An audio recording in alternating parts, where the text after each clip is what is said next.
তো দেখো বন্ধুরা, জিরে ফোড়ন আর হচ্ছে তোমার এই লঙ্কা ফোড়ন আর আদা ফোড়ন দিয়ে দিয়েছি। তো এখন এটাকে একটুখানি কষিয়ে নিই। কষানোর পরে ডালটাকে আমি ছাড়বো।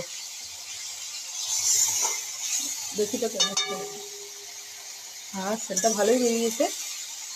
তো চলো এটাকে কষানোর পরে, নাহলে আদার গন্ধ বেরোবে, বুঝতে পারছো? কী করবো, সকালবেলায় ঘুম দিয়ে উঠি, ওঠার পরে এই সংসারে কাজ করি, যেই কাজ শেষ হয়ে যায় তারপরে ঘরে শুয়ে থাকি, বসে থাকি, এই করি, করতে করতে 9টা বাজে। রাত 9টার সময় একটু উঠে একটু রাস্তায় গিয়ে একটু গল্প করি, গল্প করার পর আবার ঘরে এসে সংসারে থাকি। এই আমার ডিউটি, রোজকারের ডিউটি হয়ে গেছে।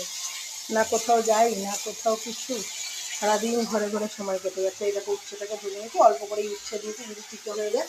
এই এতটা কেটেছিলাম, ভাবলাম দেবো, তো আর দিলাম না। তো এই যে উচ্ছে ভাজা হয়ে গেছে।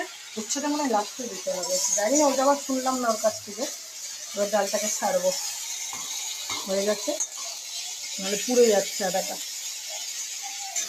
এটা চালিয়ে, এই চিপড়িটা চালিয়ে নিলাম, গ্যাস বেরাচ্ছে।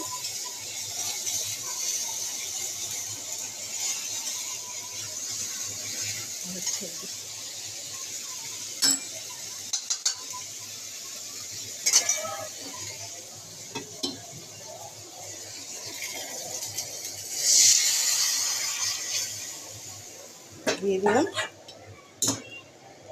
আমার না ঘন করে ডাল খেতে ভালো লাগে, পাতলা ডাল ভালো লাগে। অনেকে টক ডালও ঘন খায় না, পাতলাই খায়, কিন্তু আমার মনে হয় একটু ঘনই ভালো লাগে। তো চলো উচ্ছেটা মনে হয় এখনই দিতে হবে, নাহলে ডালের সঙ্গে হবে না।